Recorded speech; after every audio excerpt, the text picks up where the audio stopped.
Why do the non-Jews hate us so much? Why is there anti-Semitism in the world? Why? Is there anything we can do to stop anti-Semitism from happening in the world? So let me just put this up. Hold on.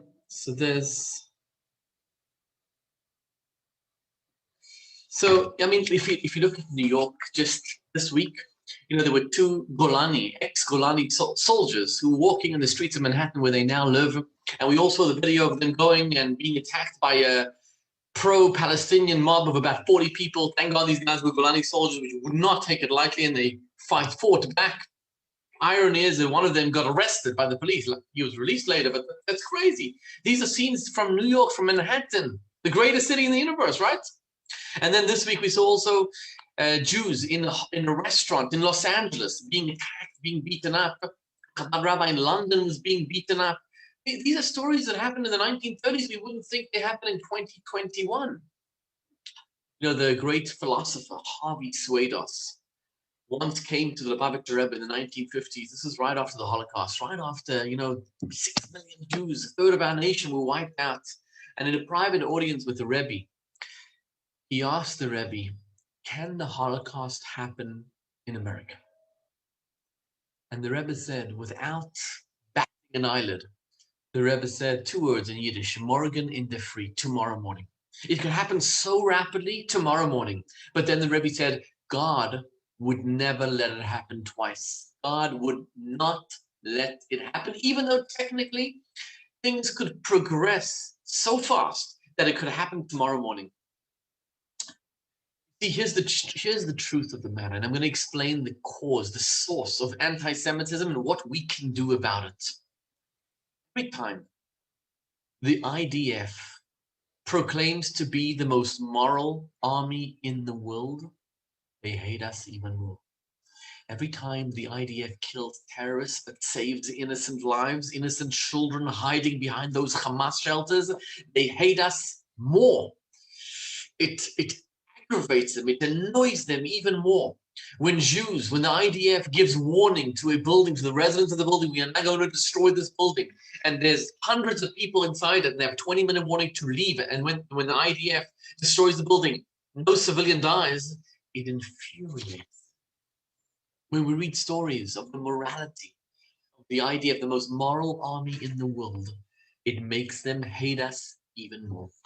And I'm going to tell you the answer straight from the Talmud. I'm going to share the screen so you can see it right in front of you. And here it is. This is from Tractate Shabbat. Thank God for Sefaria.org, where we can get all that information. I can show you live what's happening here. Here's the story. Read it. There was one of the sages said to Rav Kahana, Mish Mielach Mai Har Sinai. Tell me something. Do you know why the mountain is called Har Sinai? The mountain where God gave the Torah. Why is it called Har Sinai? What's the name Sinai? Amar Lei. So he answered him, Har Shanasu Bonisim Le'Yisrael. This is the mountain that miracles were performed for Israel, right? We know that God appeared to him at the burning bush over there. We know that the Jews received the Torah there.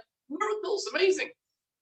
So he answered him, Rav Kahana answered him, Har Nisai Mi Boile. If that's the case, it should be called Nes. In Hebrew is Nes. So Har Nisai, the mountain of Nisai. What's Sinai?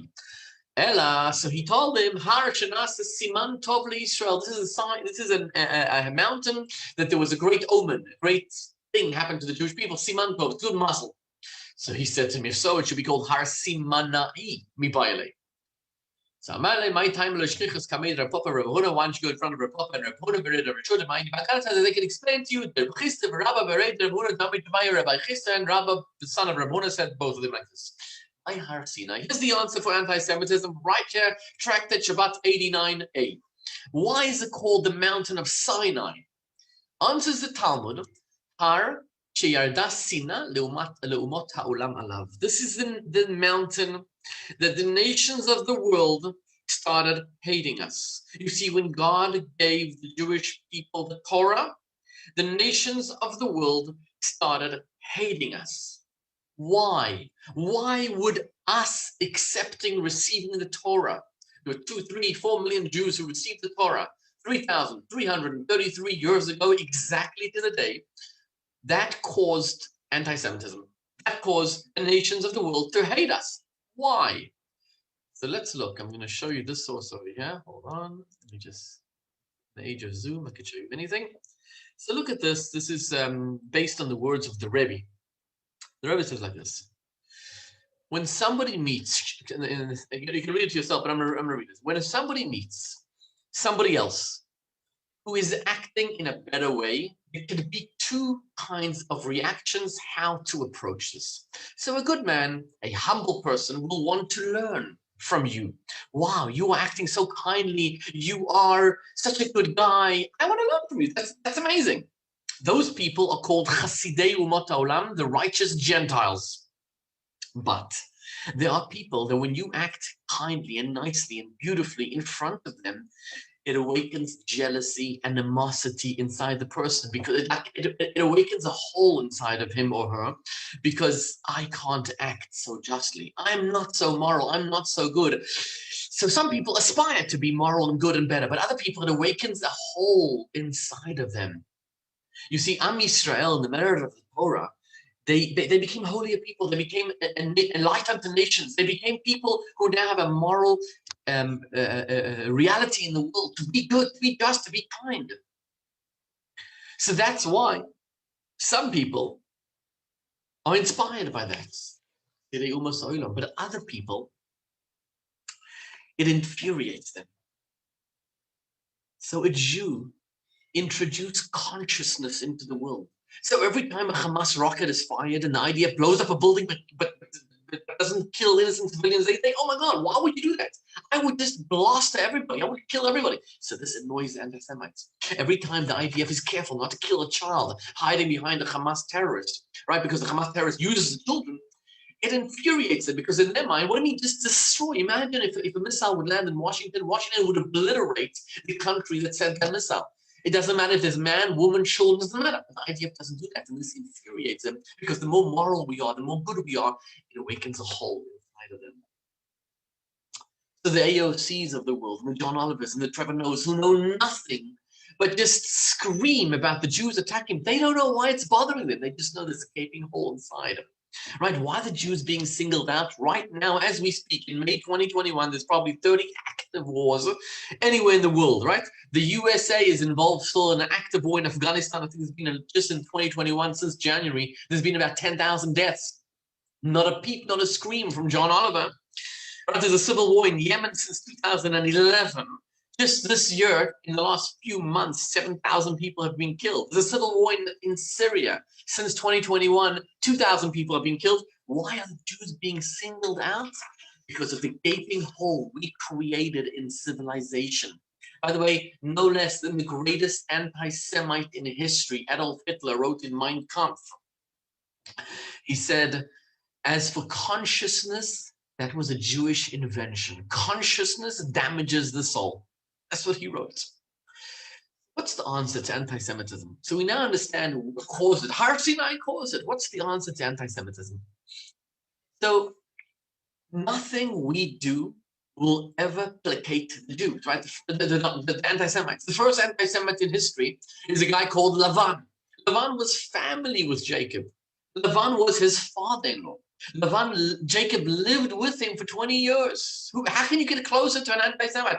How can you try to appease the anti-Semite more than that?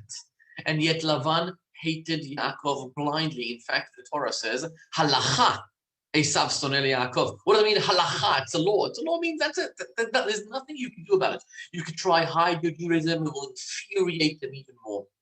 You could try assimilate, it will infuriate them even more. Hitler attacked and killed every single Jew, no matter how badly they were assimilated. We are all one. We are all united. The only response to anti-Semitism is to act as prouder Jews, is to act as better Jews, to commit to doing a mitzvah, another mitzvah, put on tefillin, light Shabbat candles, give charity, act more moral and more just and more kind. Do as many mitzvot as you can. And like Lubavitcher Rebbe said to Harvey Swados, it could happen tomorrow morning, but God will never let it happen. Put your faith in God. That's our secret weapon, our faith. Our faith can never be shattered. It can never be broken, no matter what they do to us. And by the way, Shavuot, we just read in the Talmud, is Har Sinai, is miracles happen to the Jews around Shavuot time.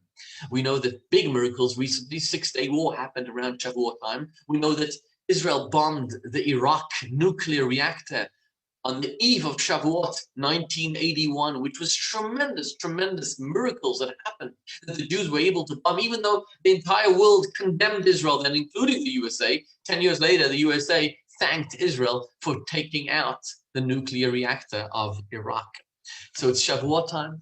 We know that this is a time that God performs miracles for us. May God perform the ultimate miracle for us around Shavuot time, which we just celebrated a few days ago, with the coming of Mashiach, which will finally eradicate and destroy and annihilate all the anti-Semites in the world. But until then, be strong, be proud of Jews, go out and do another mitzvah and proclaim loudly and proudly, I am a Jew, and I will not bend, and I will do a mitzvah today.